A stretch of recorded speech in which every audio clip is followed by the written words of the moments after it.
Hello, friends. We did it. We made it. We're back. Did we even tell everyone last week that we wouldn't be on? I think we forgot to. No, we just didn't go on. Sorry. Sometimes Sorry, you just guys. gotta be out. We were in Vegas. We went to Vegas. We went to Vegas with some people you might know. No big deal. Some fellow friends. We had an amazing time. Wait, real quick. What were you just laughing at before we went live? I was responding to a comment on a video. Oh, okay, great. I was talking shit. Talking shit. Cool. Which I don't do very often, but when I do, I'm very pleased with myself oftentimes. Do you want me to tell you? Yeah, sure. Do you want me to tell you what it was? No, it's fine. Okay. I don't think I can find it anyways now. It's already... It's off. It's in the world, yes. My hate. No. It wasn't hateful. Just out It wasn't here hateful. spreading hate. No, it wasn't hateful. I'm rarely hateful. Yeah, I haven't seen that. I'm excited. I like the topic that we're doing today. This is a good one. Yeah. We have some things to... Let's talk about Vegas. Let's tell everybody what we did. We went to Vegas. Sammy spent the entire time in the casino gambling all her money away. That was really hard to do, to give Sammy money and then watch her just spend it like that.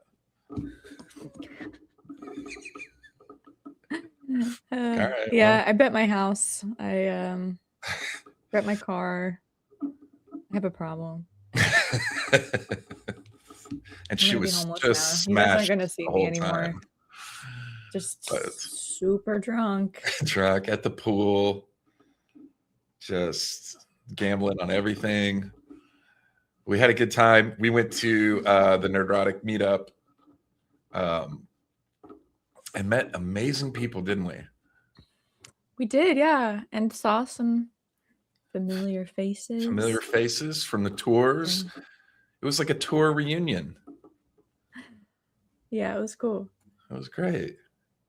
We did go to the Nerdrotic meetup.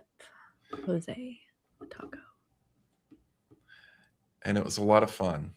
We had a good time. Yeah. And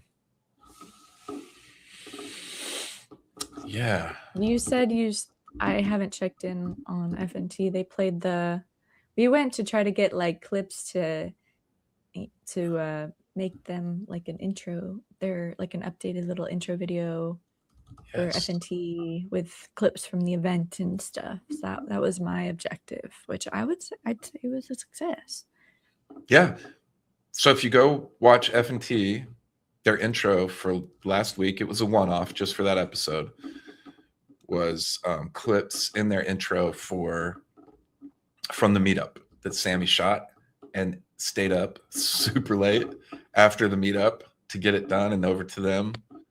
Good job, Sammy. I thought it was really good. You've fueled me with French fries and Caesar salad. At 2 a.m. working. Yeah, it was fun. That was cool.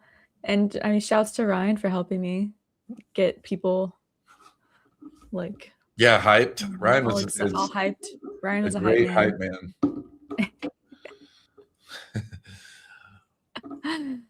I don't know how Gary does it. Gary stood in line and talked to people for 5 or 6 hours. Seemed like it. That seems long. Really? Yeah. The thing started at 6. 4. 6 started at to 6. 11? Midnight-ish almost. Yeah, 5 or 6 hours. Yeah, those are so... No break. That line was... No break. That line just kept going. There was like 100 people in that line at all times. It was crazy. It was cool. Yeah, I would have... That's my personal hell. Except for you guys. So yeah, If you came obviously. to stand in line to I would love you and still not want to socially have that much interaction going on. let's see. Thank you, fish dash G 3C6I. Love you. It was a wonderful week, though. Kept, meeting people we'd never met before in real life that we've talked to here in chat, seeing people who've traveled with us around the world, and hanging out with friends, and it was a lot of fun. So we had a good time. Yeah, that was my first time in Vegas as an adult. Yeah, what'd you think? It's weird. Huh? It's a weird place. It's a Yeah, weird place. I don't know. It's like just feels like a fever dream or something. It's like yeah. it's just hard to imagine like that people choose to go there on like a vacation, you know? Mhm. Like I get, we were there for like if there's like events and things, but I guess that's really like what you do is to like maybe go see music or like the Sphere is cool. That would have been cool to see, or like the Meow Wolf Meow Mhm. Omega Mart or whatever Yeah, it's Chris called. Angel. Yeah. Chris Angel. Mhm. Magic shows, Magic shows, Chippendales for the Chippendales, more adventurous. Cirque du Soleil. Lost just so much performance. I don't Yeah. know. Maybe I would feel different about it if it was like Or you could just walk right outside the front of your hotel and listen to a guy for 10 hours do his street versions of performance. Tupac You could do that, yeah. on a giant speaker. And that's free, so That's free. not everything in Vegas costs money. Unless you make too much eye contact, Then you might have to give them then you're some money. obligated to give some money. Did we see But jousting at the castle? No, what? Did we miss something that I shouldn't have missed? no, we were at Planet Hollywood, Yeah. which was fine. Yeah, you know what? I could get it if it's like if you live somewhere really cold and you go there during the winter to get like some sun, Mm, hang out by yeah. the pool. But outside of that, I mean, that's just the desert in general. Yeah. Yeah, Vegas isn't my favorite place, but I kind of ran through Vegas in my troublemaking days. So, I think you told that story. yeah, the last time I went to Vegas, I had a suite, was doing it all up, and I literally got kicked out of my hotel. So, ended up in a Motel 6 by the highway Womp, womp, womp. after coming to in a hospital with IVs. So, sobriety is a Crazy. good thing. Except for the beers that you had. while in Vegas. I'm a bad influence. I have only ever seen Mike have one beer in Japan. And of course, I'm in Vegas. I'm like, I'm having a drink. And it helps with being social, especially on like events where there's just lots of people and you're talking. And we're both a little socially awkward and socially anxious. So I was Yeah. like, I'm going straight for a shot of tequila and a cider, classic. Like normally people do like a shot of whiskey and a beer. Not me. I do a shot of tequila and a cider or a glass of wine. It strangely goes well together. And then Mike's like, yeah, I should have a drink. And I'm like, you should do the same special. Have a shot of tequila and a beer.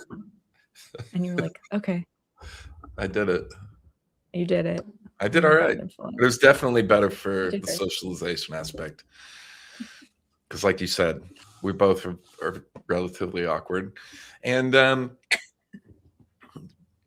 a drink helps that. I just, drinking wasn't exactly my problem. I can have a drink and be all right. But, and I think I think we did figure out what my limit was, which was like 4. A shot of tequila and 4 beers, and I'm like ready for bed. I'm almost 50. I don't know. You're kind of you were like you're all energized at the end of the night. Yeah, I agree. Jose says that's everyone at the meetup. We're all a bunch of awkward nerds. Which I love it. why I felt like we found our tribe. We finally found our tribe. We're like, dude, just the whole, there's like hundreds of socially awkward, abnormal people here, just like me. This is great. Perfect. Fit right in. Perfect. No one's gonna judge me here. But it was a good week. Got a lot done. Yeah. I still think cool that stuff. Vegas is like the whole point of Vegas is just to like make people think that they can do anything they want. I mean, like the slogan is what happens in Vegas stays in Vegas. But it doesn't, because you're on camera the entire time. Everywhere you go, there's people recording you. You're under ultra surveillance. There's like, I mean, maybe it's just in the movies, but I wouldn't be surprised that's where, you know, they got some crazy AI facial recognition surveillance technology. That's where it all gets tested out first. Yeah. Flock cameras it's and just galore. One big Mossad operation. Mm-hmm. Yeah, if you go in a casino, there isn't an inch that's not under surveillance. Creepy. Go to Vegas on vacation, leave on probation. Leave on probation. That's good. Not hard to pull off.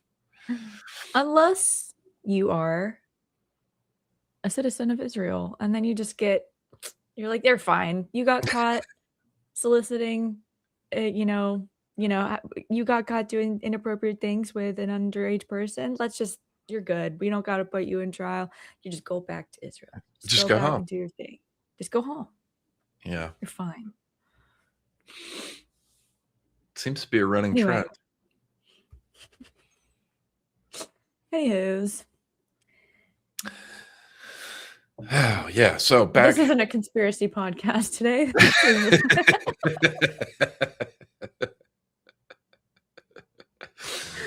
We're talking about other things. So many things just went through my head.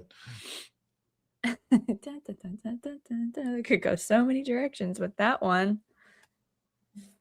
Yeah, so you had the idea to talk about the stuff that we're talking about today, which you had heard of multiple pop culture characters having some interesting origins. Yeah, I think it's a deeper dive. And so for people who are a little bit enmeshed in both nerd culture and ancient history culture, this might be something that you come across if you do a deep enough dive. And I don't, it's not a stretch of the imagination to assume that any of this would be possible, I think, for anybody that thinks about it long enough. But a lot of our modern pop culture, comics, mythology, and different things are just drawn from real life ancient things. We're going to be talking about some of that today, the influences on comics and sci-fi and different types of stories from our ancient past, and where a lot of these ideas came from. So we'll be touching on a few of those things today. This might be some kind of running thing because there's plenty to get into. We could go on, we could do an episode every week about this, specifically with comics overlap and stories, fiction stories, and things like that. So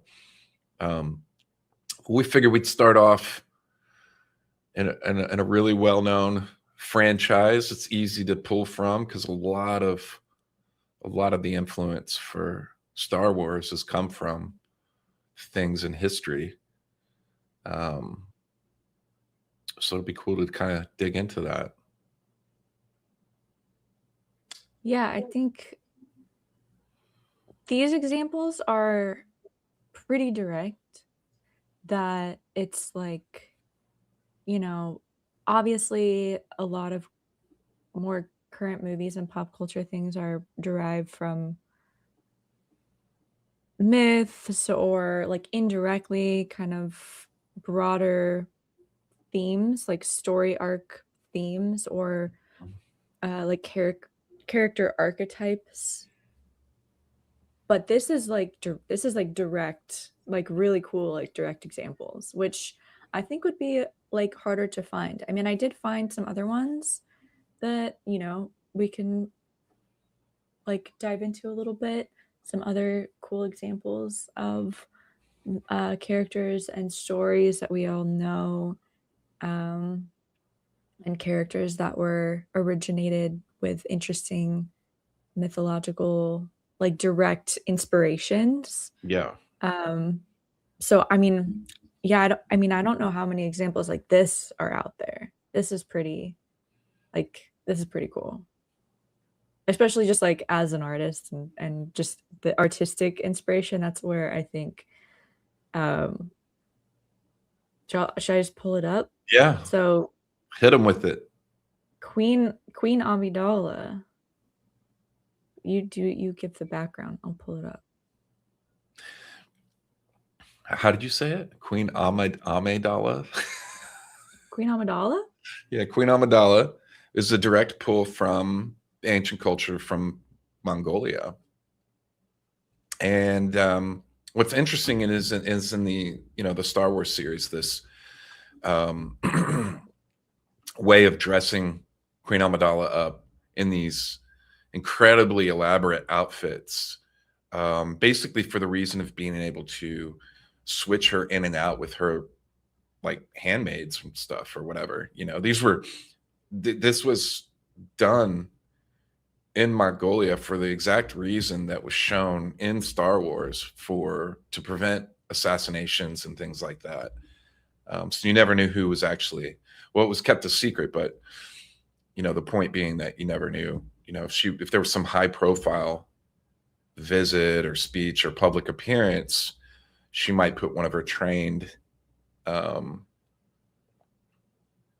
uh, attendees or whatever be dressed up, Assistant. assistants dressed up there in case she was at risk of, you know, an assassination. So that top right picture there's one of the more famous pictures. I mean, this is cool. Somebody put the side by side.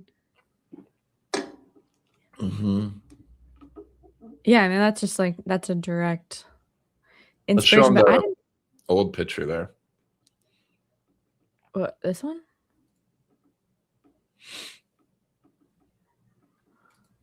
The really old picture of the Mongolian queen on her throne. The one on the right? Yeah, you keep getting close. There it is down there. Okay. I didn't Can you realize click on that and blow it how up? much.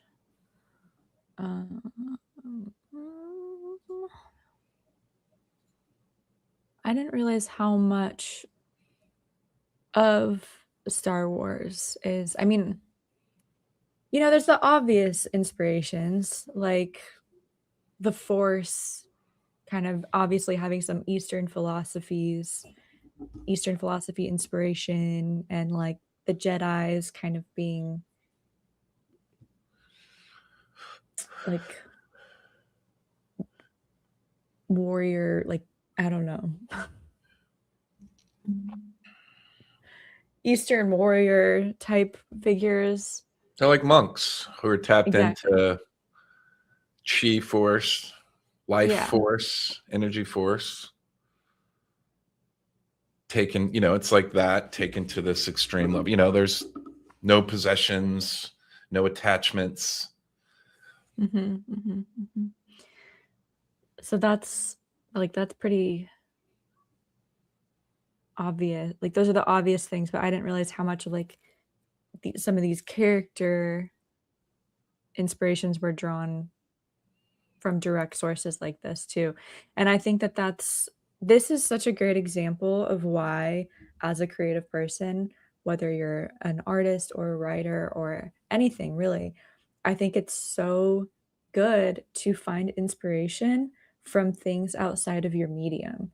And that's why history and mythology is such a rich source to draw from for creative inspiration, because obviously there's endless amounts of historical figures and mythology that you can readapt, reinterpret, and just, I mean, even the visual language of all of this, like the outfits, the character design, like that's there's just so much inspiration there, and Mm-hmm. it becomes so much more original when you kind of fuse all of those different sources together, as opposed to, like if you're writing the screenplay for a movie and you're only drawing inspiration from other movies, you're going to have the most unoriginal, probably boring movie ever. But like drawing from stories and writing and characters and stuff from history,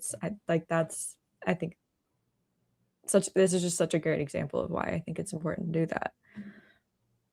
Yeah, and 1938, the queen was executed, the queen of Mongolia there in that picture. So, this was going on all the way up until fairly recently, like this, obviously there aren't any rulers that I'm aware of that, still dress and present this way. So this is very old world type historical things going on here in Mongolia all the way up Yeah. to 1938. And that this was this was a specific person too. Queen, I'm gonna not say this right, Genapil was Mm-hmm. the last queen of Mongolia. She was executed in 1938, shot by Russian troops as a part of the Stalinist repressions in Mongolia. The Star Wars character Queen Amidala took inspiration from her. And if you go back, those side by sides, you can see it so clearly. And there's other pictures and things showing, but it's also interesting that they didn't just take the actual the look from the Mongolian queen there and style, but but the Oh, sorry, I was meaning to share this tab. but also the way that they use that style of dress and things as a disguise and for political advantage, just like is shown in the movies. Yeah, the story behind it. But as we were kind of researching this, like I realized how much of Star Wars is infused with these, like this is like specific, but then obviously there are like the broader themes of certain like character arcs within Star Wars, like the twin, the twins separated at birth and Mm-hmm. then coming together, like that's not an original concept or story. Uh-oh, somebody mentioned Yoda. Apparently, Albert Einstein's look inspired some of Yoda's features. That's interesting. What about this? What about this little guy? What about this guy right here? A 14th century manuscript that looks strangely exactly like Yoda, even with his orange little robes. Can you blow that up a little bit?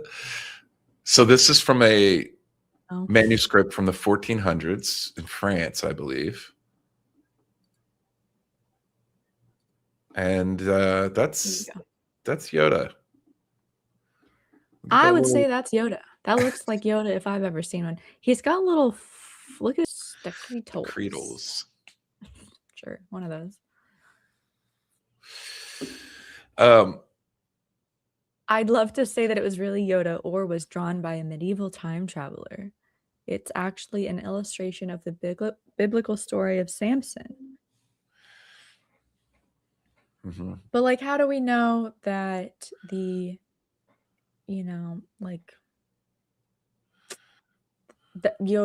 the character wasn't drawn, like inspired directly from this.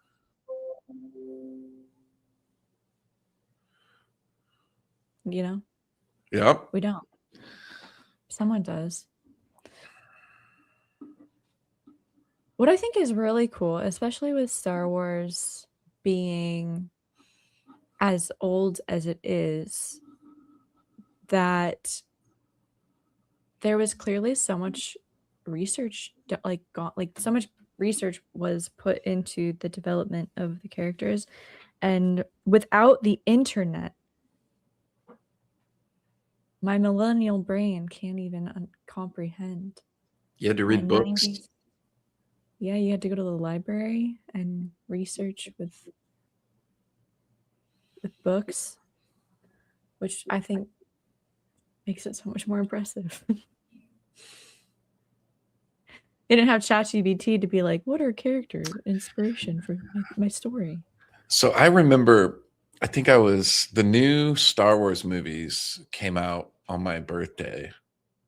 The Phantom Menace came out on my birthday, May 19th, in whatever year it came out in. I can't remember. Was it 99? Something like that. And I remember going in. I was so excited to watch it, and then waited in line. That's when you still had to wait in line. You couldn't buy your tickets online. So I was out in line outside waiting to get in for hours. And then I got in, and the opening scene was like, they're in space. They show up, Obi-Wan and Qui-Gon Jinn, and then they cut to the aliens on the ship, and they started talking in like these Asian accents. And I remember just sitting there in my seat going, oh no. And it like instantly I knew that the movie was going to be disappointing and not, like what. And that first movie, they just leaned into so many like, it's like they were just pulling culturally from things. These aliens are going to be like this, and these aliens will be like this. And yeah, it it's just pretty on the felt, nose. it was felt so on the nose that I was like, oh man, no, like, and they did it with, again, like what we were just showing there with Queen Amidala. And there's tons of science fiction and stuff that George Lucas pulled from writings and stories that had been around for a long time before Star Wars came out.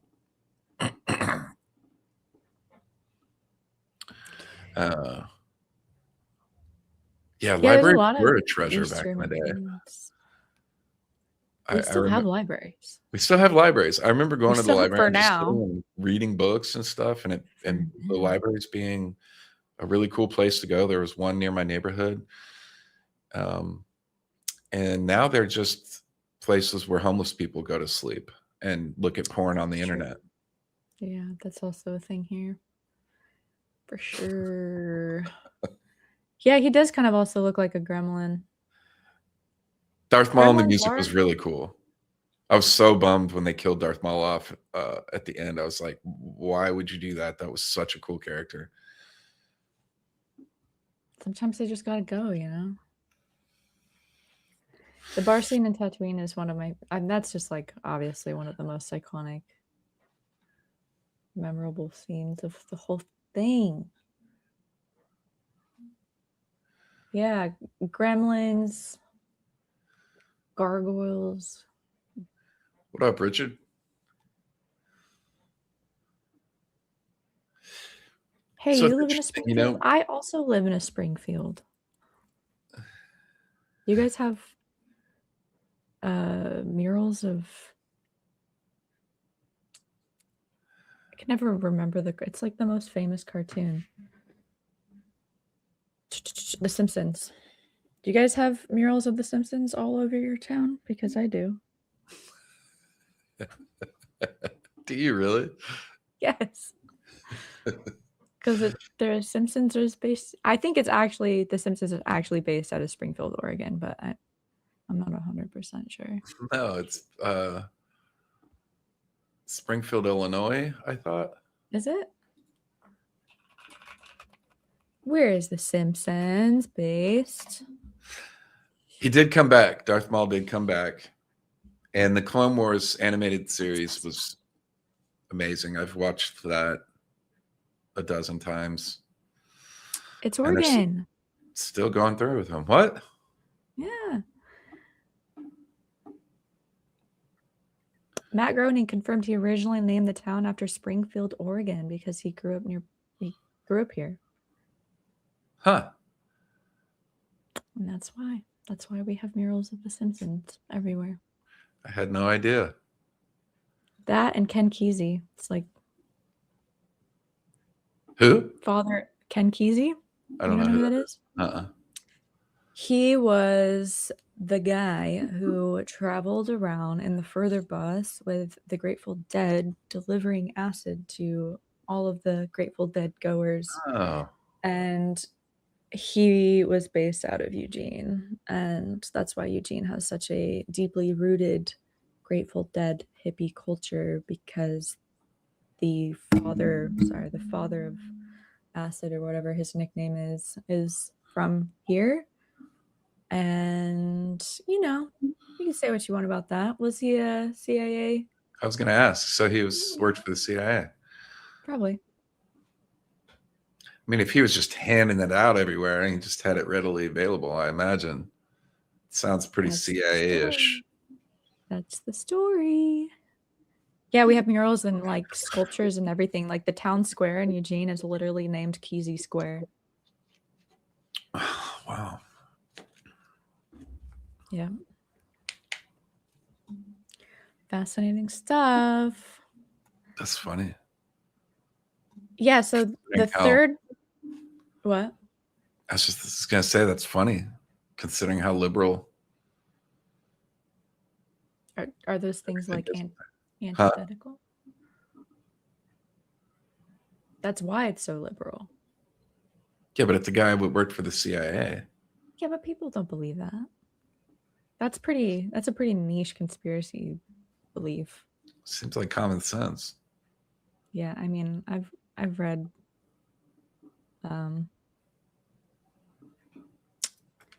my brain is sleepy. I can't remember names today. The book about how the CIA infiltrated the acid hippie movement with Manson. Yeah, art and music too. Well, yeah, they're all over. What was the book I'm trying to remember? You know what I'm talking about? It is so good.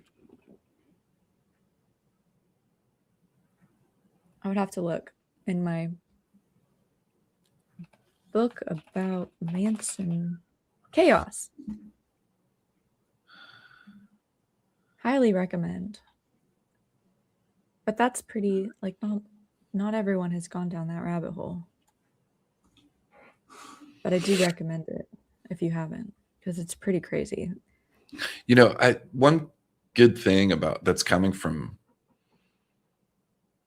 AI and everything that's happening right now is we're going to start getting a lot of these stories. Some of the stuff that we're talking about right now, like with the Mongolian queen and different things and influences on media, movies, pop culture, all these different stuff, is we're going to start getting new stories from history.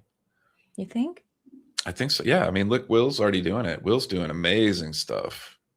Yeah. And telling like little known stories from history, which is really cool. So, you know, and as AI gets better, we'll start getting more and better stories from history, and independent creators for things like science fiction and fantasy and stuff like that too.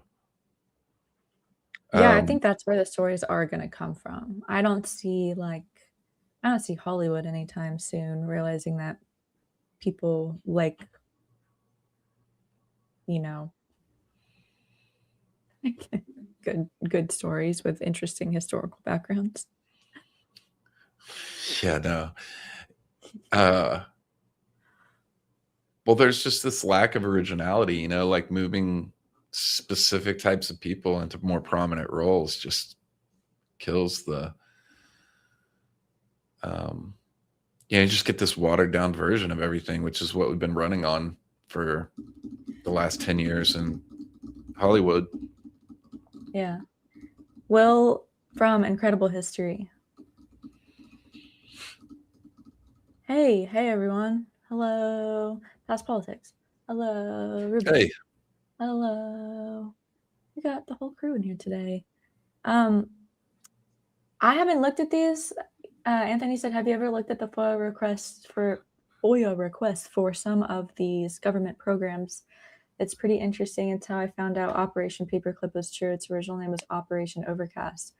I haven't looked directly at FOIA requests, but I have gone like down little deep dives of these things.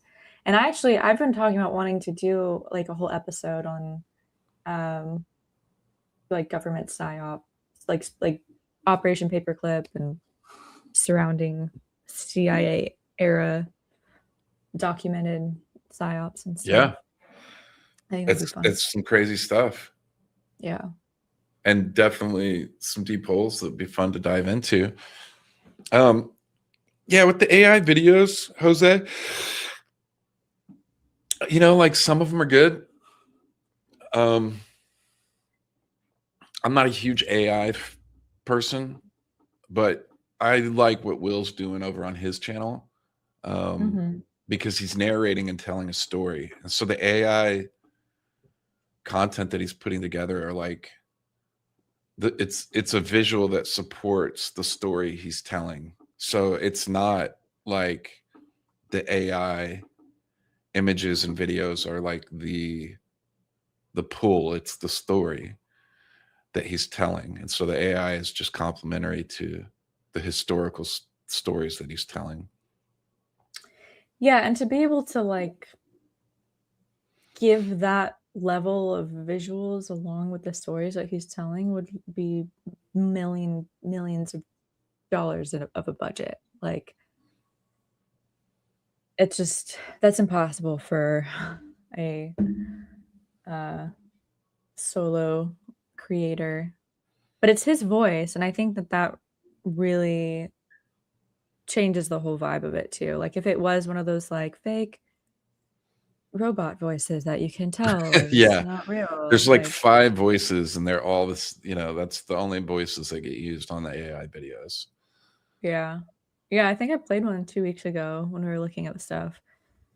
And it's just, it's super obvious, but Will's voice is really great. He's a great storyteller and he puts so much energy into creating these clips. It's not like, it's not just like B-roll filler is happening. It's like he specifically is creating scene by scene by scene by scene. Right. That's like showing you the whole story like it's like a movie. To go with exactly what he's written out and researched and then done the voiceover on. So it's not like it's AI first and everything gets built around that. He does the research, builds out the story, writes it out, does the voiceover, and then he builds the AI clips to support all of that visually, which I really enjoy. I think that's really cool. Because you could put those videos on and be in another room and not be watching the AI video, and you're still hearing that story, which is amazing. Or you could put it on headphones and not watch the video and still be hearing a really cool story about history that you might not be aware of or know, because he really dives deep into little covered topics throughout history. So deep. Yeah, I haven't seen, like, I haven't watched his channel because when I watch his stuff, like, I really like to sit there and watch it because I feel like seeing the visual along with the stories actually helps me retain it a lot more. I don't really, I'm the same way. I don't really retain things when I just listen to them, or even like I have to have that sort of like visual connection to it. And there's just so much detail in it. It's not like most of the time I have stuff on in the background, just sort of like running while I'm working on things and doing things. I'm sort of just like half paying attention. But his is one that I really like to sit there and give my like full attention to, which I don't have that much of. So when I have an hour, I just sit there and actually stare at my TV. But this is crazy. Past politics. I ran into CIA spooks before while doing archaeology in Latin America. I'm sure I met many, but only a few ever confirmed their positions. What is the CIA doing in archaeology in Latin America? They got their meddling little paws and everything. Impossible ancient Earth stories. Yeah. So this is another one that you saw. What is it?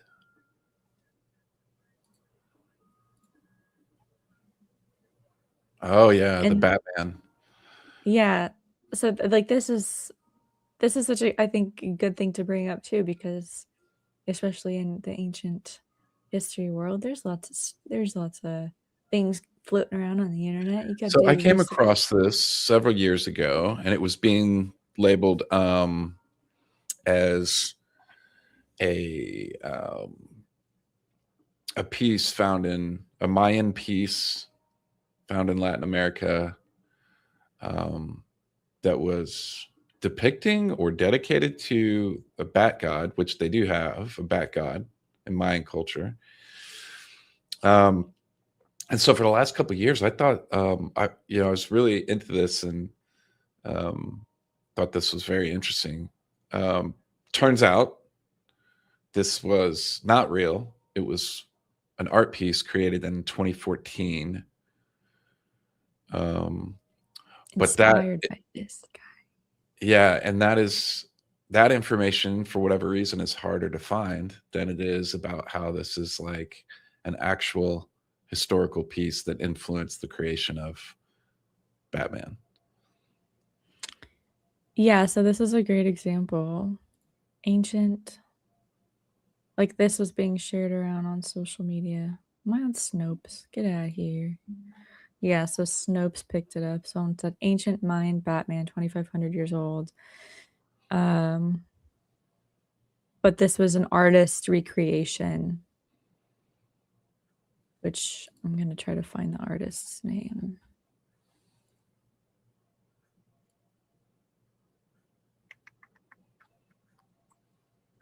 I saw it earlier. Is it this one? Okay, Mexican artist Christian Pacheco designed a reinterpretation of Batman as Camazotz, which is the ancient Maya bat god, as a 75th anniversary celebration, blending iconic superhero imagery with rich Mesoamerican mythology, which is so cool. Oh my god, if they originally made Batman like that instead of just like this. I mean, I'll say it, Batman is my least favorite of all of the superheroes. He's just like he's kind of boring. He's just kind of He's got your like least cool. favorite?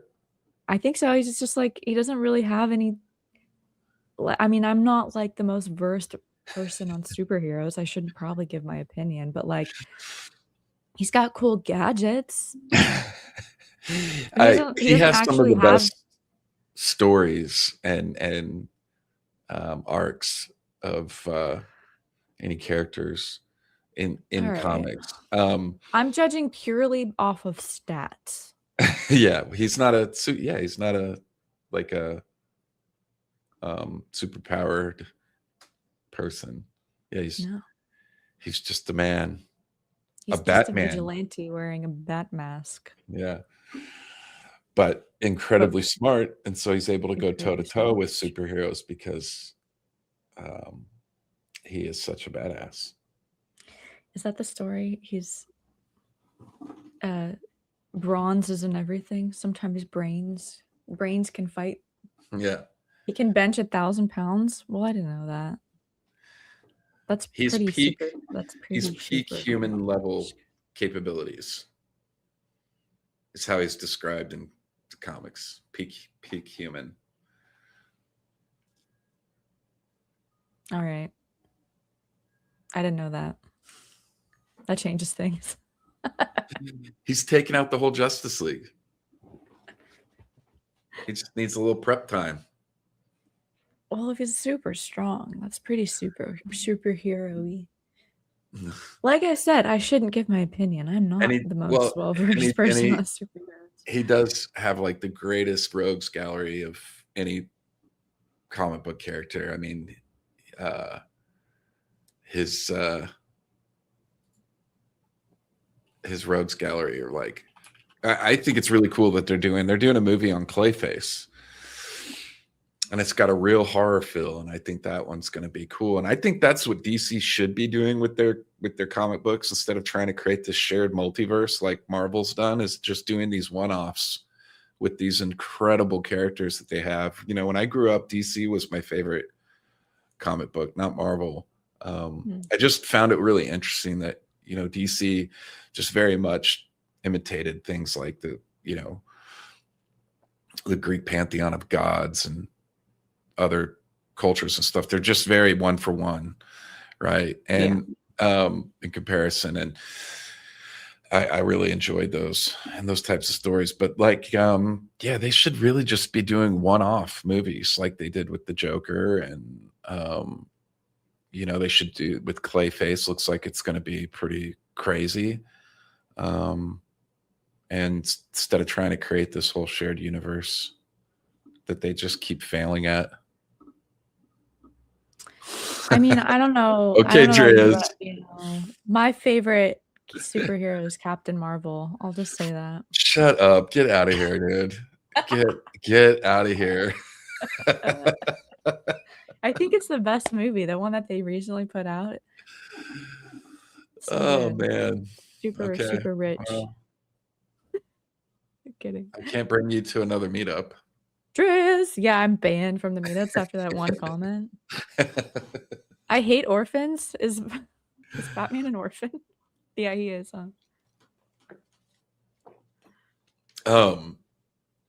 I haven't even watched Supergirl yet. Look, there's a time where that's the one. That's the one I'm trying to say. Supergirl, really good. My fave.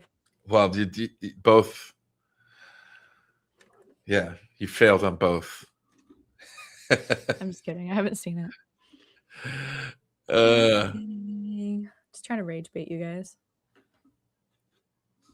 The new Spider-Man is 6 out of 10. I'm gonna go see Really? it. I've heard really good things about it. I have also heard good things about it. I think the movies that are, obvious, like Thor, Loki, like I love that they have brought those, like, just the one for one, these ancient stories into the modern world as a pretty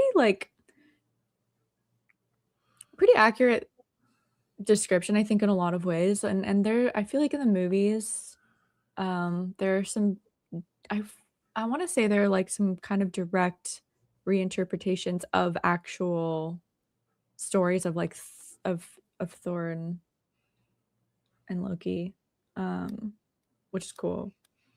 With slight interpretation, so it's cool it's fun to go back and like read the actual that whole world. Yeah, like when they came out with the first Thor movie, it was,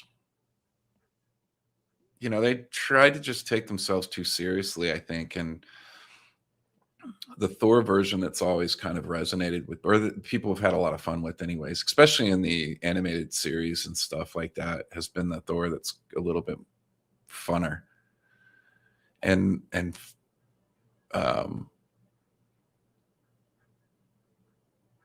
as they kind of brought that out, they went a little too far. Taika Waititi went too far in the last one, Thor: Love and Thunder. But they really nailed it with the one before that.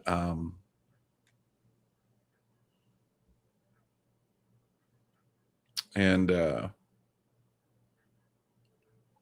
I think, I think that was the best one, the best version. That was number 3. For whatever reason, I can't remember what that one was called. That was the third one, the third movie. But there was a time where I used to watch anything that would come out that was sci-fi related or comic book or anything like that. I'd watch anything. And then just after Endgame came out, it was just all downhill for me. Yeah, I The agree with that. Spider-Man movie that came out after Endgame was good.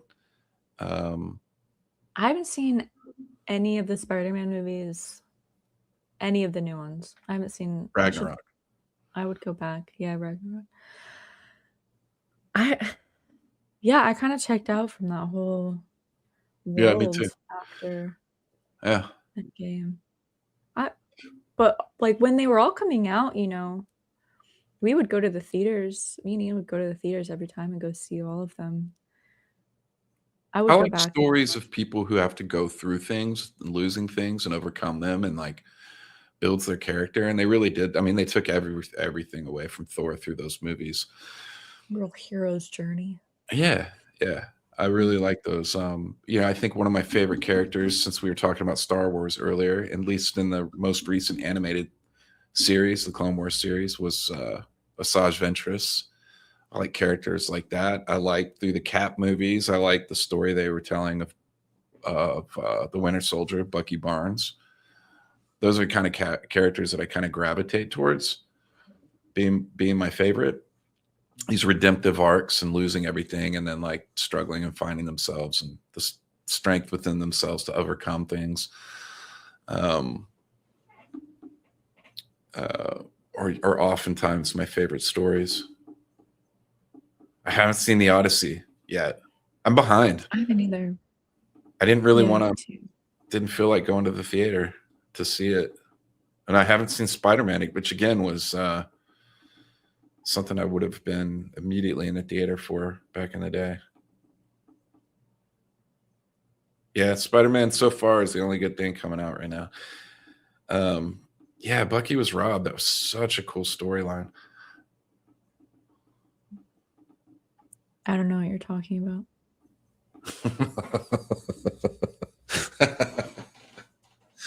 All right, let's bring it back. Let's bring it back. What else you got for us? Did you know that Mulan is based off of a real character? Tell us. Doesn't the movie kind of depicts them as like Han Chinese setting, right? So like, I mean, obviously this is animation, but the story, the Ballad of Mulan, was written in the 12th century, and it's set in the northern Wei period, and it's more of that nomadic. Like originally, the story was based in that northern nomadic culture of China. Yeah.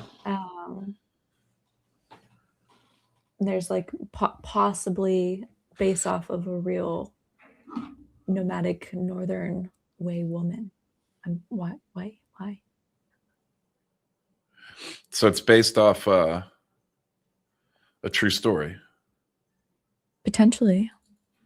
It's kind of like that that story arc or whatever, where it goes from like ancient myth to medieval or folklore, turns into literature, film, and then modern characters. But I think a lot of the kind of Disney princesses, or like Anastasia has some direct historical figures. Rasputin. Anastasia was my favorite, and The Little Mermaid. Rasputin's crazy story. Yeah, I had his pulled up. The Ballad of Mulan is a folk song from Northern Dynasties, China. It recounts the story of Mulan, a girl who goes to war in place of her father.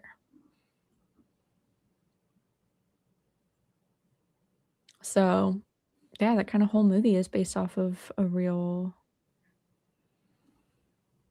folk song. China history is really interesting to get into. There's so much to look at throughout the history of China. Yeah, that's what we were talking about earlier. I think we're moving into this space, Rue, where the problem is going to be, in my opinion, weeding out the good versus the bad. There's going to be so much of it. Because right now, people like Will are putting out really good content. But I know how much work Will is putting in every single day to keep releasing content the way he is. So it's kind of like this filter right now. There's a knowledge and ability and time filter to be able to put out really good quality AI videos like Will's doing. But that is going to shrink more and more till eventually you're going to just be able to type in things. Honestly, what people are going to end up doing. Here's where it's going to get really bad.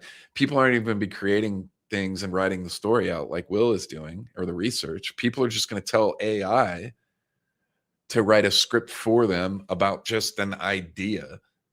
And they'll take that script that AI made and put that in an AI video generator. And then it'll generate a video off something that AI wrote. And that's what we'll be getting. And then it's going to just be next to impossible because there's going to be so much content out figuring out what's good and what's not. So you're just probably going to spend an hour clicking on videos and being like, this is garbage, to before you're just like done with all things AI. And then before we know it, AI is going to be doing that on its own and then pumping out like tailored stories and videos specifically for your profile that's connected to the Palantir database. Yeah. Where when you log into Netflix, it's every single video and movie and show is going to be directly created for you real time.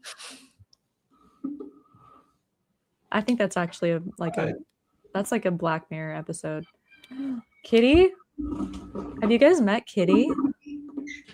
I don't think they've ever met Kitty. Here's Kitty. She's not friendly. She just yells a lot. She's just yelly Nelly. She's so cute though. I wish my cat was in here. She's not very happy. No. But it's not often that she comes up and lets me pick her up. I feel like she's been hanging out with you more lately, though.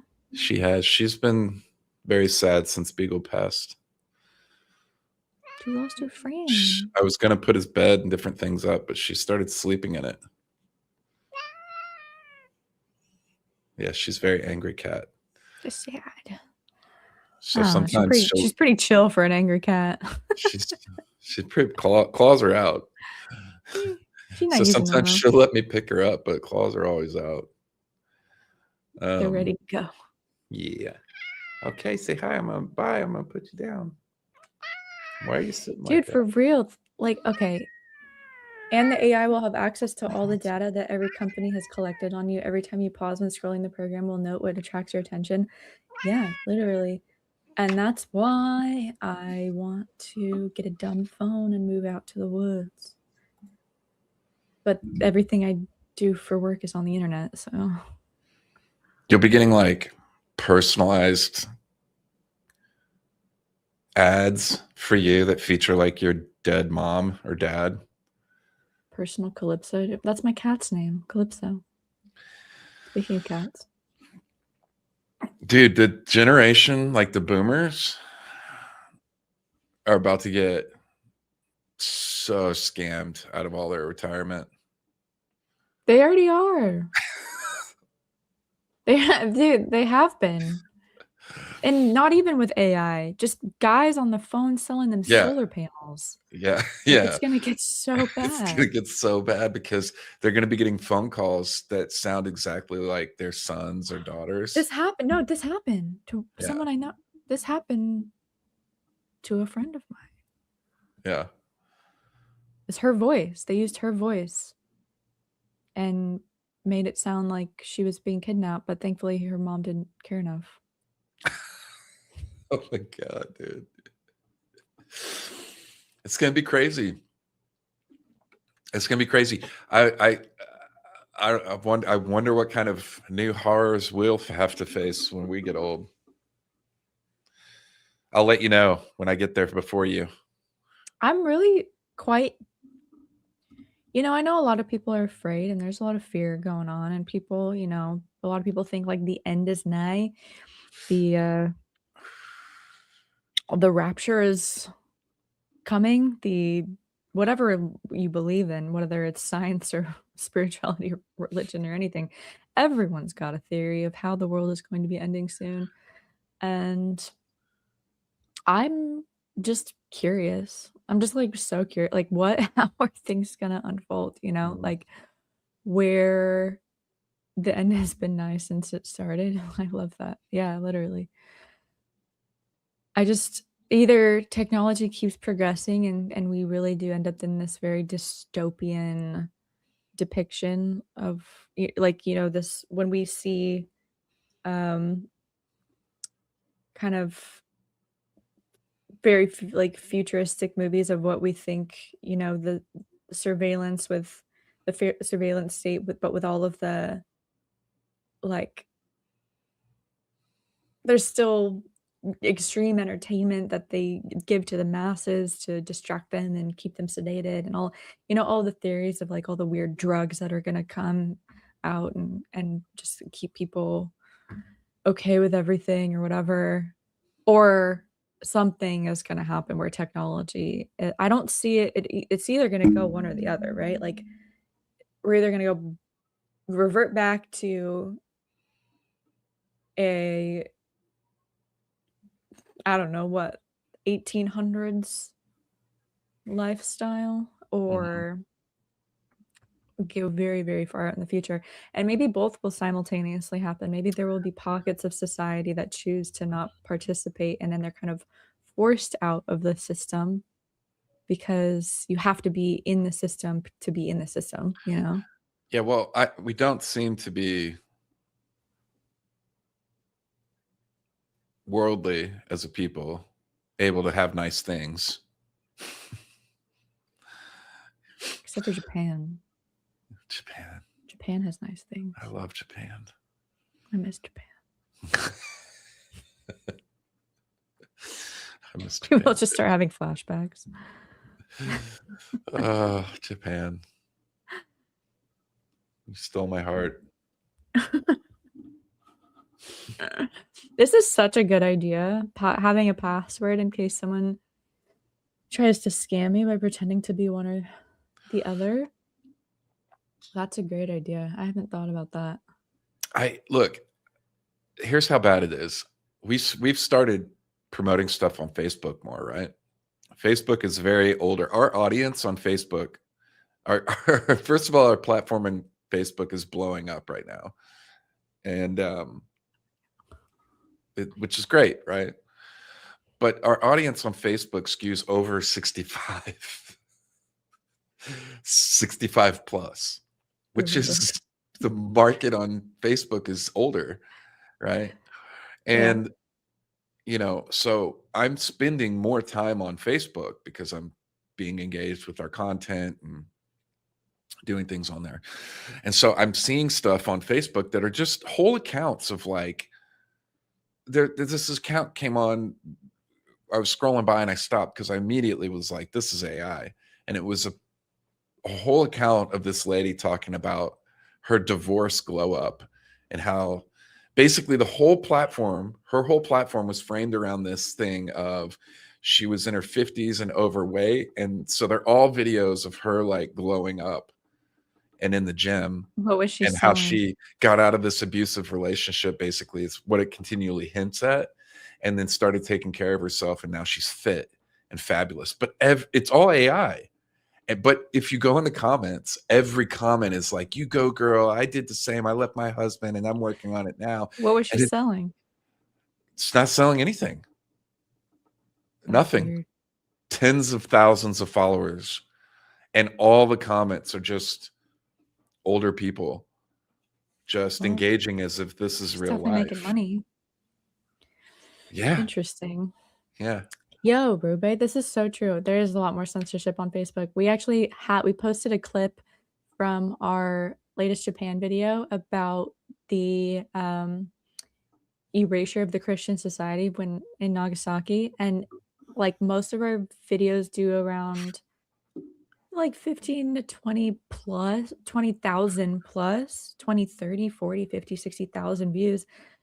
And this video had just got completely nerfed and did not get pushed at all. Has probably only has like what, like 200 views and zero engagement. Like the average post on our Facebook gets like 200 likes, 300 likes, 20,000 views, but most of them are 20,000 in the views. 50s and ups a lot. But that one video just got absolutely like censored for whatever reason. I mean, there's nothing even really controversial in my opinion. It was just like it's like historical fact. Wow. Yeah, It I'm was sure there's wild. whole accounts out there that are just automated, and all their interactions and stuff are just bots, which is I do crazy. wonder how much of I mean, I love the dead internet theory. It's like Hmm. hard to not think that there's some truth in Yeah, that. what is that what does the theory say? How much of the percentage of activity online is actually Like bots? not real. It's a massive percentage. I can look it It's up. crazy. But the way I see moving around in public, anywhere I go in the world, everybody's on their phone everywhere on the internet. Yeah, so that's hard to like, you see that and it's like okay, there's million there's millions and millions and millions of people. All my work is on my phone for the most part. I'd say 90%, 80 to 90% of my work is on the phone, on my phone. And so I'll get these readouts, weekly readouts. It's like you averaged 8 hours a day on your phone this week. And I'm like, that's insane. And I wonder, in my head, how much of that is being spent, because it doesn't give me a breakdown like how much I'm on social media versus answering emails or whatever, right? But that's still crazy that much, to me, just personally, that much of my life is spent on my phone. Now, when I'm traveling, it's not anywhere near like that. My numbers will drop down to like an hour a day or something, right? Which is why I love when I'm traveling, because it feels like a reset and like I'm turning Yeah. off. You're So escaping the internet. You're using real life to we use what's that phrase? We used to use the internet to escape reality and now we have to escape the internet by with by reality. immersing ourselves into reality. Yeah.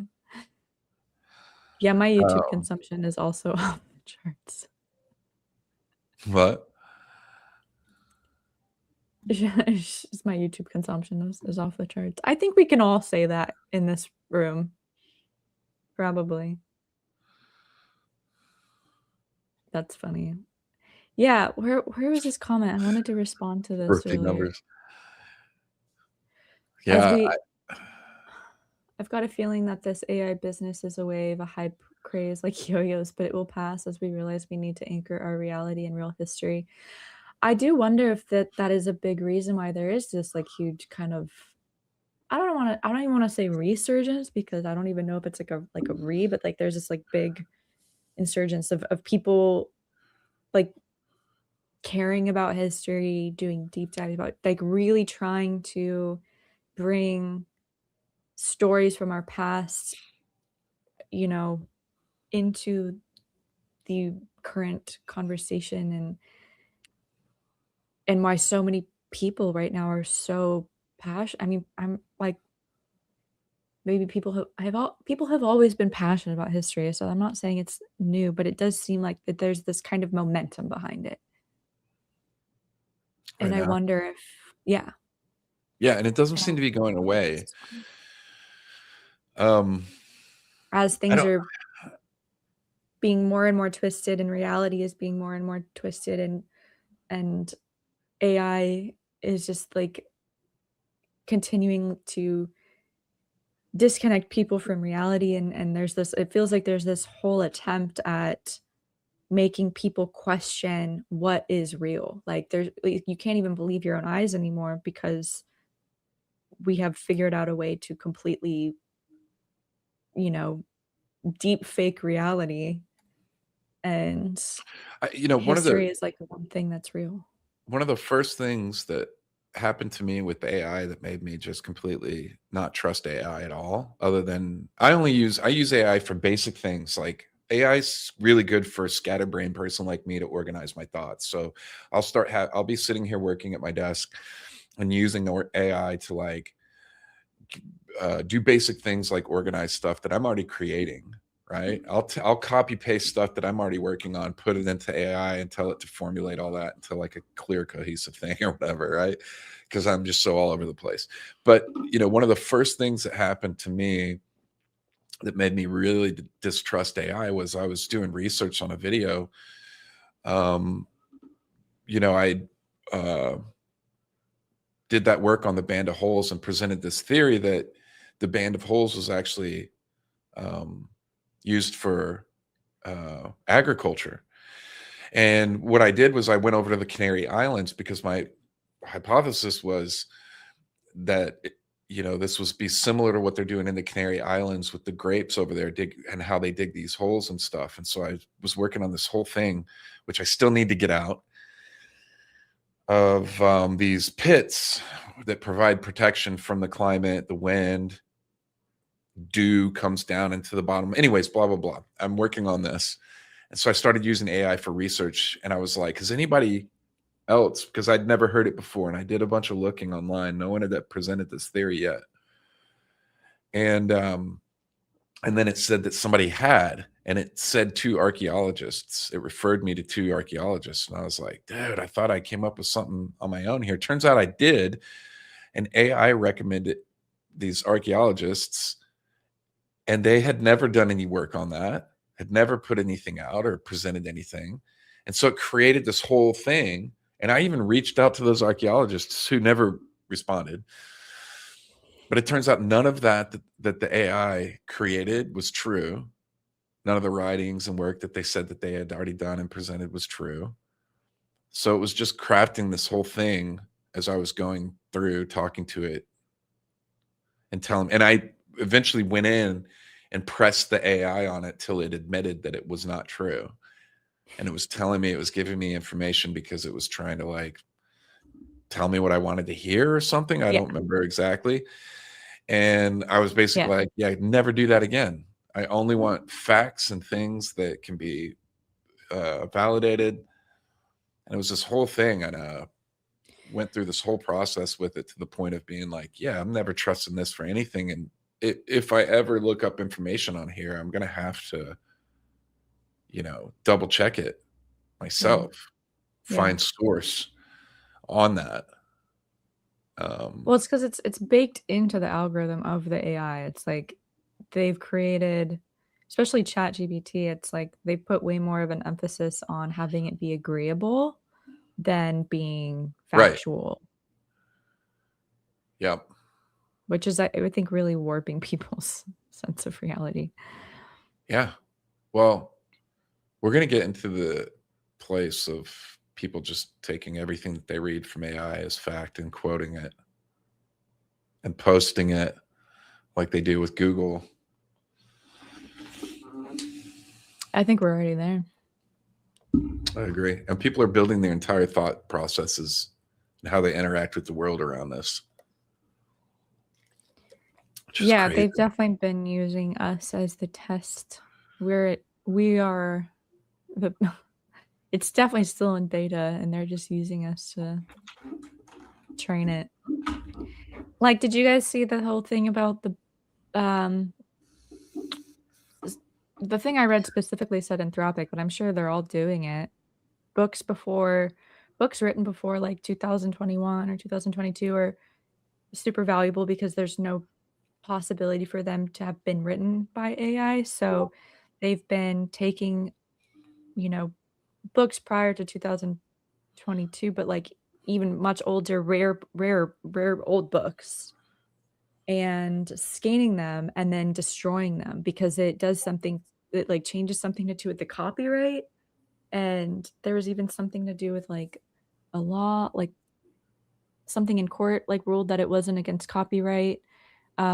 So it's, and I think that that's so interesting because like I feel like I've had this gut voice telling me like start collecting old books.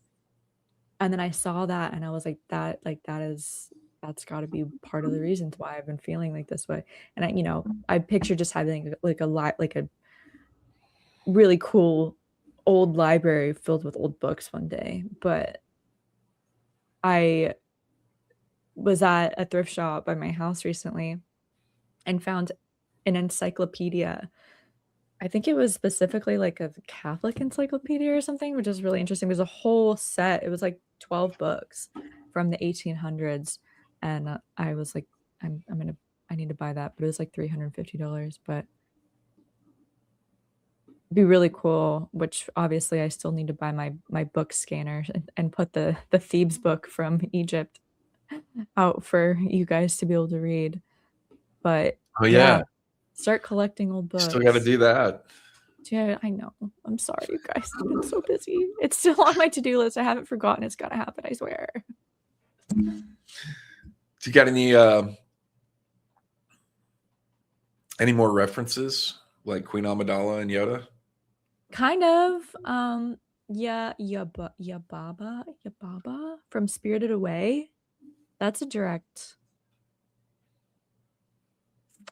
inspiration from the Baba Yaga, which is this definitely gets into like the. I know, Driz. I'm sorry. I know. I'm sorry. Promise. I promise I'll do it. Baba Yaga's been done a bunch of different ways, and Yeah. even in movies, Hellboy had the Baba Yaga. Dude, I haven't seen Hellboy in forever. I liked the original Hellboys. Um, Yeah, it is from Eastern European mythology, Scandinavian. The kind of spooky, scary old lady. I didn't hate the new Hellboy. I know a lot of people didn't like it. I didn't hate it. I've watched it more than once. I'll say that. I don't know if I've seen it. Baba Yaga is a famous and complex witch from Slavic folklore. Sorry, I said Scandinavian. That was incorrect. She is usually shown as an old, scary woman with iron teeth who lives deep in the woods. Instead of a broom, she flies around in a giant mortar and uses a pestle to steer. The house, she lives in a small wooden cabin that stands on giant chicken legs. The house can spin around. Visitors must say a magic phrase to make it stop and face them. Her fence is made of human bones with skulls on top. That's metal as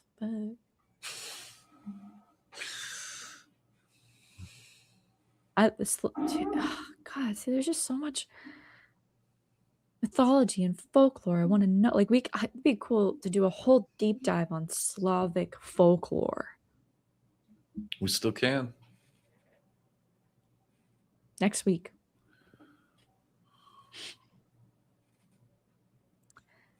It is Yeah, claimed that the original is the first science fiction story, as the princess in question comes from the moon.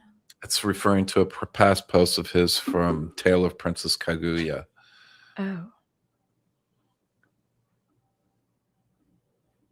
Oh, there it is. Okay. Have you all seen Tale of Princess Kaguya? That one is based on a real Japanese, ancient Japanese story. No.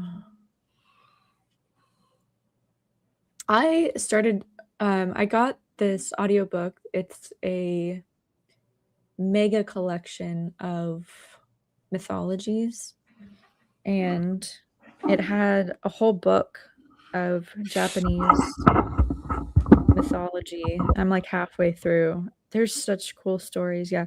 Mythology Mega Collection by Scott Lewis has classic stories from the Greek, Celtic, Norse, Japanese, Hindu, Chinese, Mesopotamian, and Egyptian mythology. Which that's a fun one to just put on.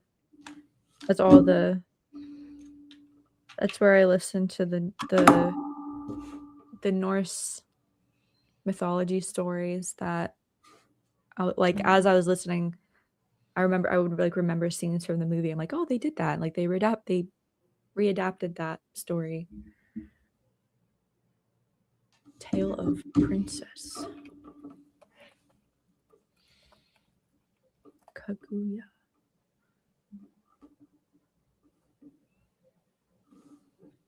Yeah, I was reading when I was looking up the Baba Yaga.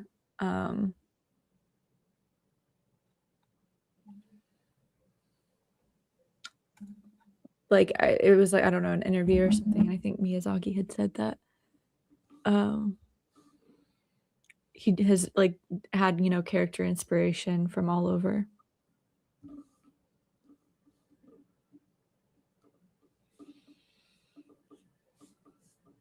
Did you check out there for a second?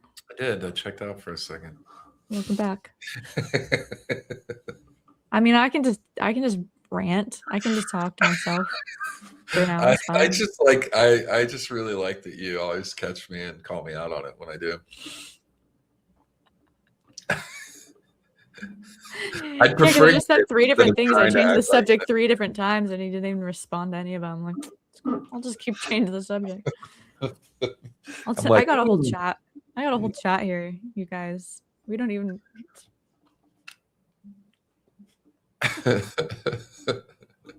Do you want me to do my typical thing where I'm like, huh?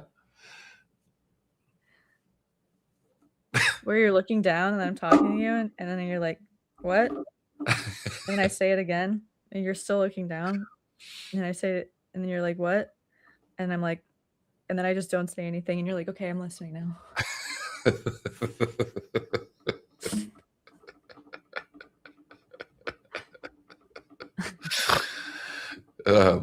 Look, this is the whole reason why I'm always surprised when we pull off showing up for another week, is because I'm just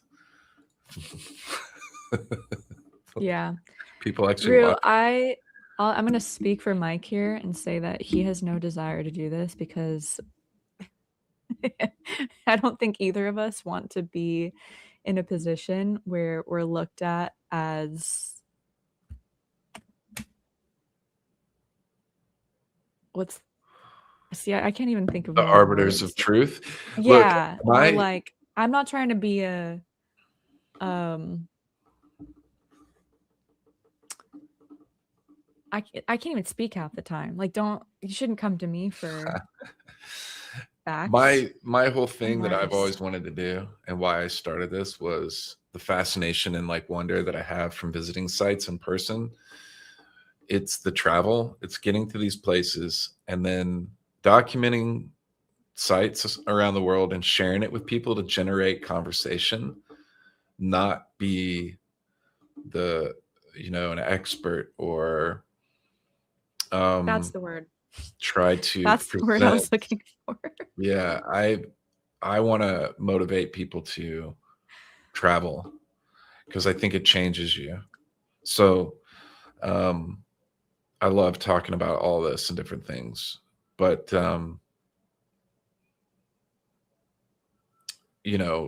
me in something like me ever getting to the point of like sitting down and doing a debate with somebody, I wouldn't remember anything, any of the facts or the details, but I can talk to you about the experience I've had going to hundreds of sites around the world and how that has changed me for the better. And that I could never read enough, learn enough, or anything to replace the experience of walking up to the pyramids in person in Egypt, or seeing Stonehenge firsthand, or walking through Angkor Wat. Um, so yeah. Yeah, that's another good word. What's up, word of mouth guy? I feel like we haven't What's up? seen you in What's here. up, word of mouth guy? What's What's up, up, guy? dude? Hey, guy. Yeah, authority. I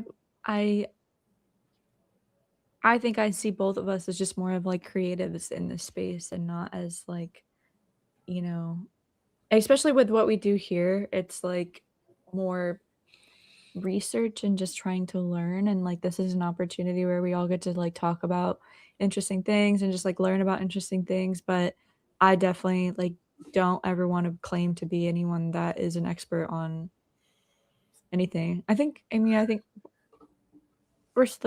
we're all smart. I think we all have like good, like well balanced, well rounded, resourceful heads that can sift through things and I want to stay you know teachable and learnable. yeah. I don't want to approach anything ever like I have it all figured out, because that eliminates all space for me to grow and learn. Um, so I prefer to always be learning. Yeah, truth seeking and at least speaking the truth that I know to be true. But even that, it's like truth is such an interesting thing because I think a lot of people still struggle to differentiate opinion or perspective from truth. And I I'm going to go on a mini rant. There's a story that I learned um actually in yoga teacher training and is probably my favorite thing that I learned in yoga teacher training.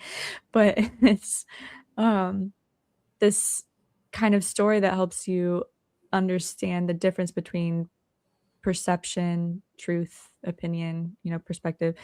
And basically, it's like so there's a tree in a yard, right? And there's a husband and a wife. This tree is in their yard, and the wife loves this tree because it provides her shade so she can go in her backyard and enjoy the shade that this tree creates for her. The husband hates this tree because it blocks the sun from reaching his garden. Like, what is the truth in that story? The only truth is that there is a tree.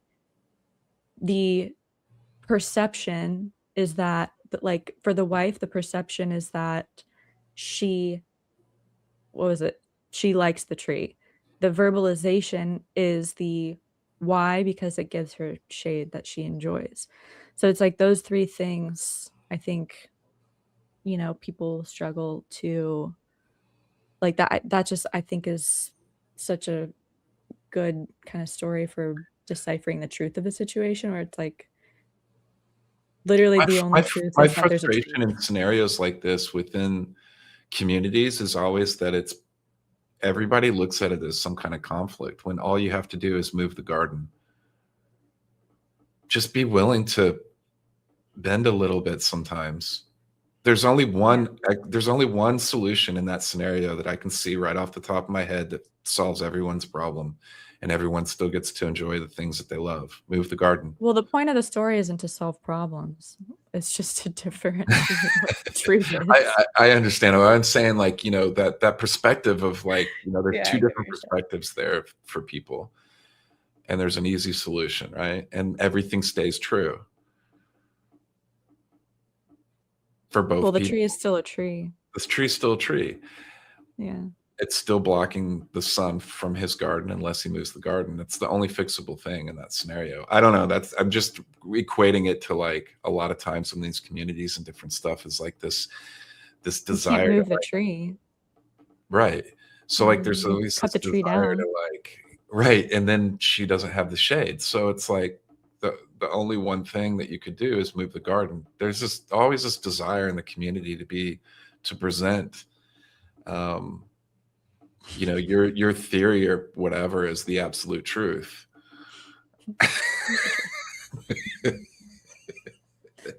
She could use an umbrella. She could go to the store, buy an umbrella. Just move the garden. Trez, actually, can you come to my house and help me move it? I have a tree that needs to be moved.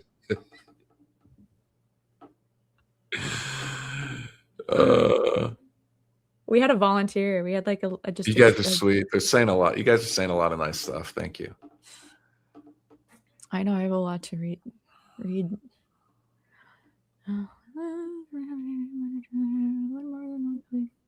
Yeah, see, I just love people's perspectives, and that's why I think this is fun, and why I think getting to travel with everyone that we get to travel with, everyone that's like shown up on the tours and stuff, and getting to talk about all of the perspectives. And I think that's, we were just talking about this. It's like when you first got into like ancient history from watching like Ancient Aliens or something, it's like the theories are so fun, and like the possibility of all these things. Like it could be aliens. We don't know. We don't know anything. You know, it's probably not, but like, you know, it's when you're a creator in the space or someone who's trying to make a career out of it, it's like you get, whether you're an academic or not, I think people get so attached to like having the right answer and not getting called out and being like, that was, because people love to, you know, we've even had people do it to us in our videos that we posted. That's incorrect. That was a wrong. You didn't say that. That wasn't a correct. That's missing half the story. Blah blah blah. And it's like you can't get anything right. And it's like that's also doing this and just like having a conversation. Literally, while I was like kind of polling the research for just us talking about like cool characters that are based off of historical stories, I literally was like, oh my god, I can't wait to hear what the chat has to say. I bet you they're gonna have some examples of things that like I couldn't find. Yeah. And you guys did. And I've learned more from you guys in the chat than I feel like I've probably taught you. So isn't that the point though? Like by having a community there, you know, exchange ideas, you're learning stuff, which is great. I'm just here to entertain you. I'm just here to get zooted off some coffee and try to entertain you. Oh man, I gotta start lowering my Jeff. coffee. Yeah, you gotta get energized. My you just my blood pressure is high. I'm at the age where I'm having to like check my blood pressure every day. They sent me. It's true. I have a thing now. Yesterday. What is it? It's a arm. What is it right now? Check your blood pressure right now. I can't. Tell us. I haven't done it today, so I'm supposed to do it today. So this will be my today's thing. There's a live checking of my numbers. Wandering Wolf Productions live check Mike's blood pressure. Can you hear it? Yeah. Is he dying? He might be dying.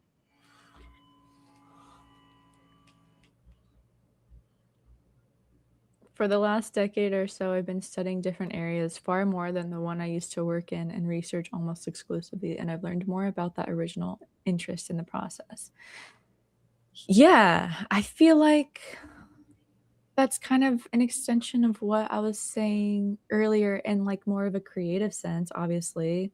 Like as a creative person, as like an artist first, I've learned more about like my interest as artist, or I've at least become better at being a creative person and an artist, and from researching and learning about things totally outside of that world.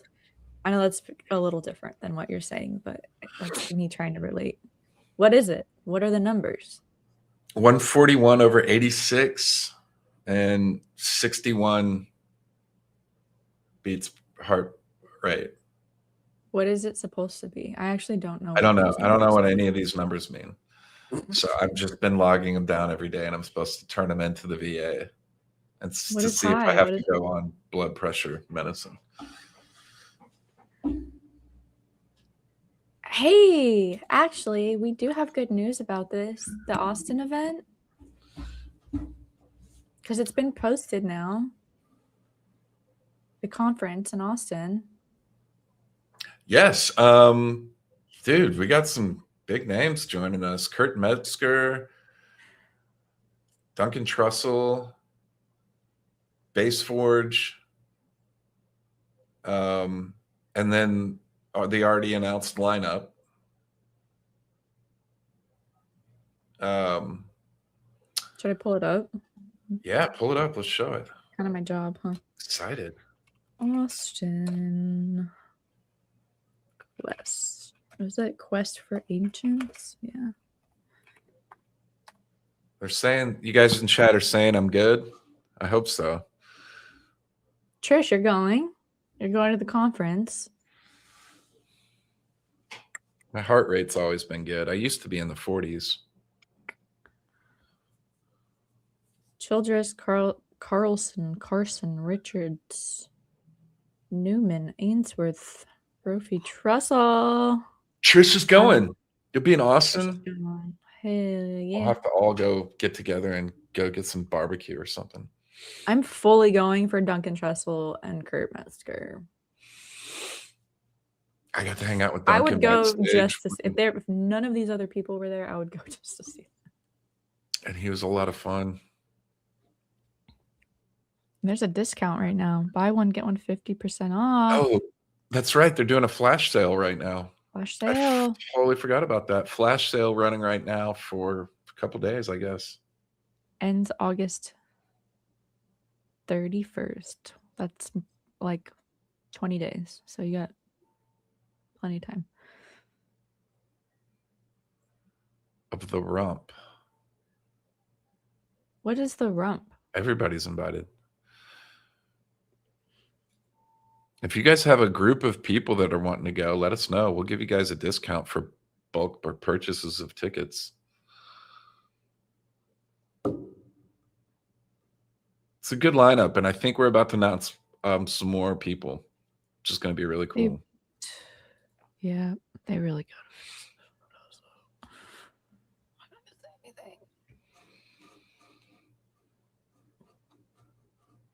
it. Yeah. It's also, it'll be fun to be in Austin. I gotta go back to I gotta go do some barbecue. Barbecue for sure. I get some brisket. And breakfast tacos. Terry Black's. You said you've never been to Terry Black's? No, dude. It's like hours and hours and hours line every day. I'm not waiting. It's 100 degrees here. I'm standing outside in the sun for hours. I was in that line. Just to, when I get up there, have them tell me that they're out of whatever it is I want. People pay people to stand in line for that place. It goes so fast. There's plenty of other good places in town. Where? Are you gonna take us? I like Terry Black's. They've got that down to a science, and it's in and out. I just said that. Good. Oh, you did? Literally. I don't know why I heard Franklin's. I don't know why I heard Franklin's. Terry Black's is great. I love going in there because the line is super quick. It's. You just went straight to judging me. I'm just thinking I'm like, Terry Black's. You're like, fuck that place. You don't know where I love? Terry Black's. What was that? You see what I deal with? You see what I deal with? You can order online and skip the line. See, yeah, we communicate when we work too. That's what I'm saying. The line goes so fast. They have it down to a science. You just took the words out of my mouth.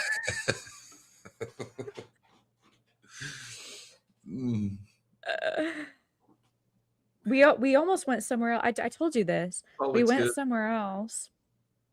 We got in a cab, and our Uber driver was like, "Where y'all going?" We're like, "Oh, we're trying to go get some barbecue. Like, we're from out of town."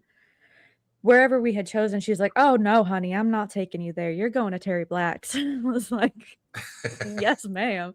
Take us wherever you think we should go." That was an official senior moment. Something, whatever you want to call it. That was you want to know about my official senior moment? You guys, I had a worse senior moment last week. I coughed and threw my back out and had to go to urgent care to get muscle relaxers. Sammy hit me up and told me the story, and all I sent back was "Welcome to the club." Right before we went to Vegas, too. So that was fun. Salt Lake is great, like experience. Like it's a drive out of town. It's a whole cool place. It's got a feel to it. It's a whole thing. Where? Dripping Springs. The Salt Lick. Yeah, throwing your back out from a cough is, yeah, you're in the club. That was my initiation. Yeah, that's your initiation. Great. What is this? What is this? Getting a reservation at the Salt Lick? What is the Salt Lick? It's a cool spot. That doesn't tell me what it is. It's barbecue. Oh, okay. I guess that is what we were talking about.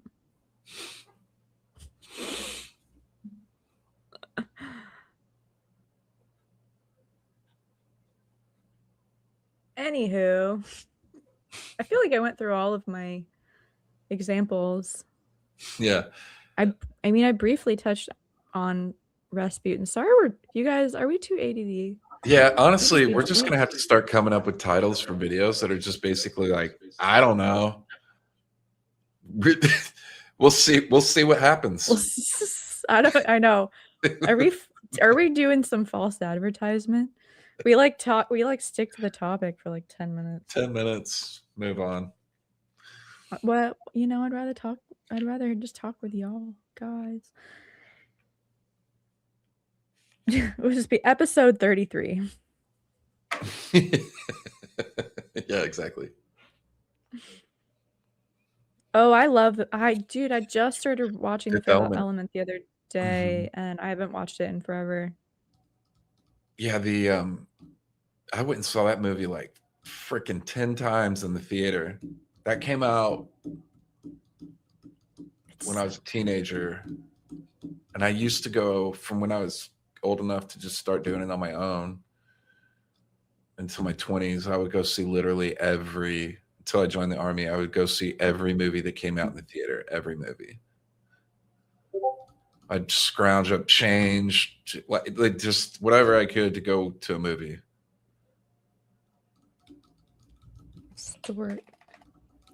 Historical. Fireside waffle. Trish, I did not paint my room. This is just a different room. I put my bedroom in my office and put my office in my bedroom. I do gotta decorate a little bit more though back here. I do think it's a little boring. So there's Egyptian history in The Fifth Element? Is that what you're referring to? Well, the whole movie starts in Egypt. Oh yeah, it does. I just watched that. That makes sense. Wolf and Sammy's Chat Cafe. Thank you, Trish. I love this color. It's like charcoal. I don't know. If we ran a cafe, we probably wouldn't make any money. We'd just be like confused, walking back and forth, trying to like, wait, what drink did you have? Oh, you didn't have a latte? Bro. I gave great service. Well, if we were doing that, you'd have to be in charge of that. Dude, I was this close to starting my own cafe before we started working together. I literally was looking at spaces. Really? Yeah. I even found a spot and then had like a cafe. Yeah. I mean, they can serve alcohol, but primarily I wanted to do like a late night, like a cafe. Yeah, but cafe. Like I like latte drinks and stuff. That's what I like. I want another one actually today, but I'm not supposed to. Yeah, you got to keep that heart right in a good range. I think this Dude, I is miss really holidays like what's that. doing it. What? If I Me? had a What's stressing you drink, out? I would use, there's a Michael Collins whiskey. So I'd use that. And I like coffee. So maybe I'd just make an Irish coffee with Michael Collins whiskey. That's pretty good. It's a solid Christmas morning drink. Yeah, I actually do like Irish coffee. When you don't have a weekend, like a Christmas drink, and you can get a buzz on and pass out by lunch. Yeah. That's a fun Open your one-off presents. to do every year, like just a one-off. Beer Or and an espresso cupcakes, okay. martini. Dude, Beer and espresso cupcakes. martinis are dangerous for me. Trish, what? Beer and cupcakes? Maybe like a dark beer, like a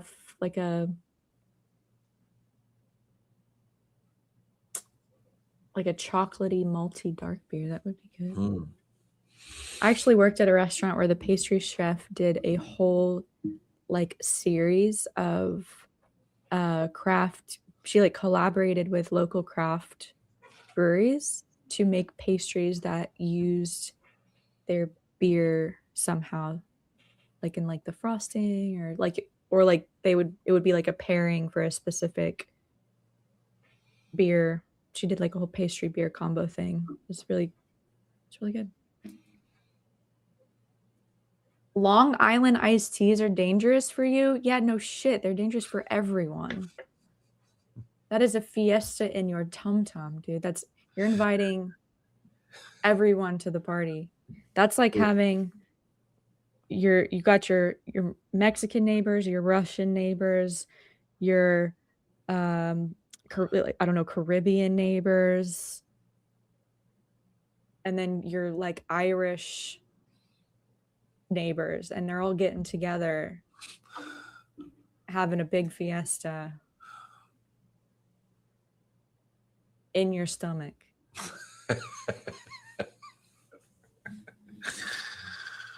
I'll pass on the Long Island iced tea. Yeah, I'm not gonna lie. As a bartender, I judge people when they order Long Island iced teas. Not you. Not you, Taco. Getting Everyone whacked else. by lunchtime is called retirement. Yeah, I never do that, but I think I'm going to start incorporating like a holiday wake up, start drinking on just one day a year. Have an Irish coffee.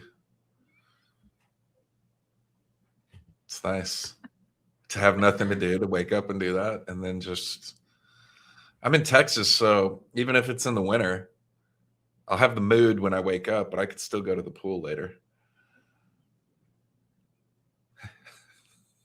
Cool. Good for you. You look so bummed out by that. Don't be a hater. I'm just in my house under Yeah, you have to like 7 hole up blankets. for 3 months. I really like it. I like it a lot. It's a good time. Did anybody I don't have else to leave do my house. the what was it at the Harry Potter place in Japan? It was not alcoholic, but the bitter beer. Butterbeer? Butter beer. Butter. Butterbeer. That was sweet. That was just a butterscotch Yeah, it was good. drink. It was very sugary. I don't drink scotch anymore. Yeah, Scotch is that's what what I was got you kicked drinking. out of Vegas. That's what I was drinking in Vegas when I got kicked out. Not on this trip. This was years ago. If you weren't here for the earlier discussion, Not I this haven't Vegas behaved trip. this way in a long time.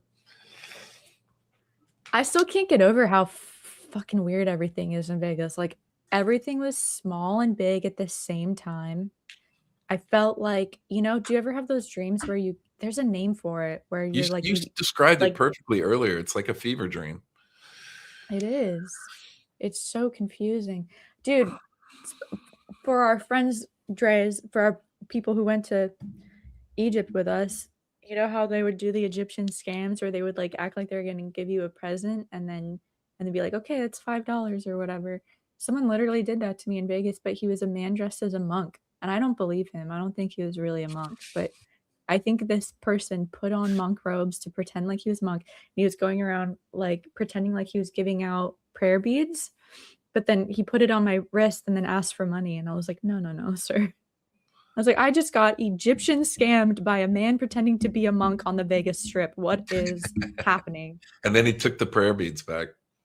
Yeah, he was, and he judged me. He was not like, no worries. He wasn't like, yeah, it's fine, I get it. He was mad. Yeah.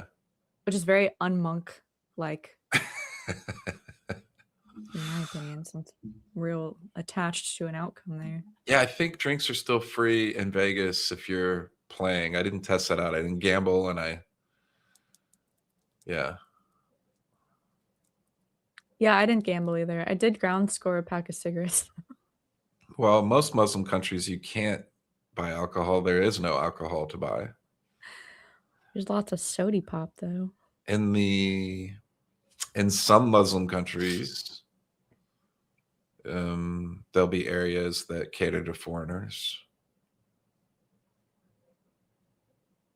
The Mad Monk? Dude, that's a good name for something.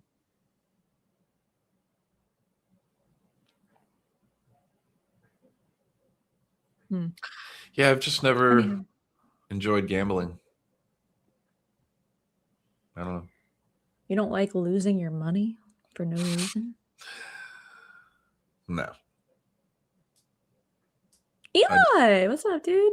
What up? Hey. Dude, I feel like we're just about to like check out. Wrap it up. We're just about to wrap it up. We were just talking about Egypt. I got Egyptian scammed by a man pretending to be a monk on the Vegas Strip.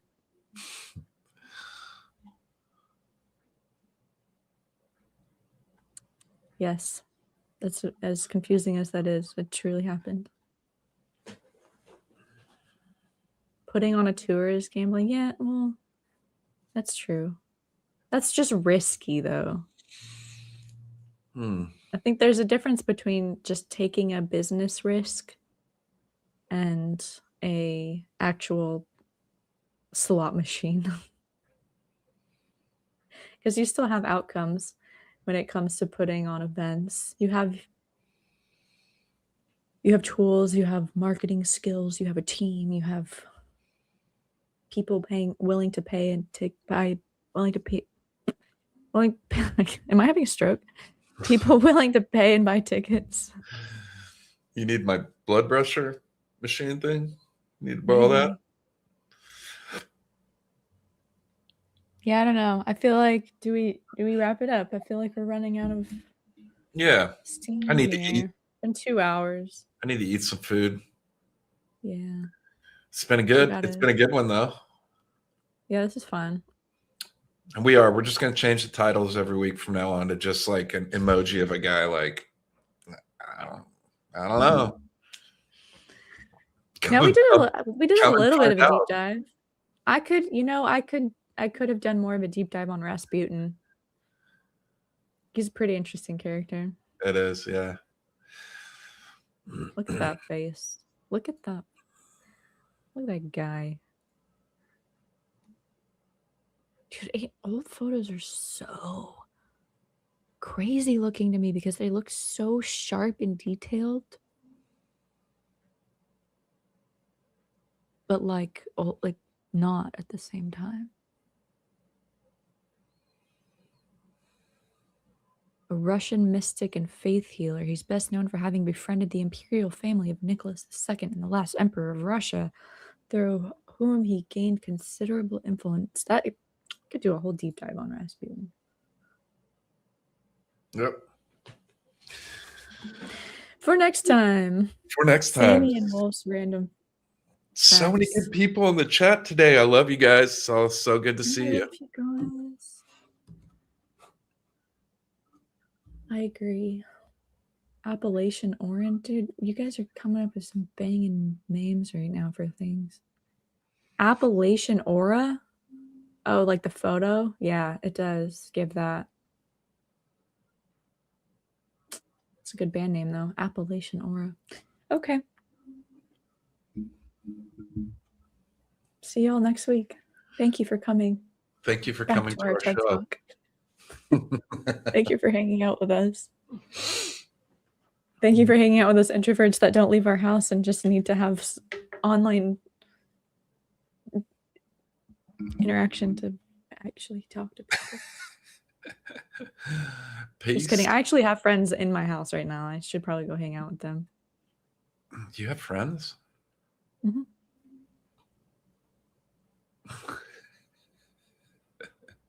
Couple of them. Couple here and there. Yeah. Till next week. All right.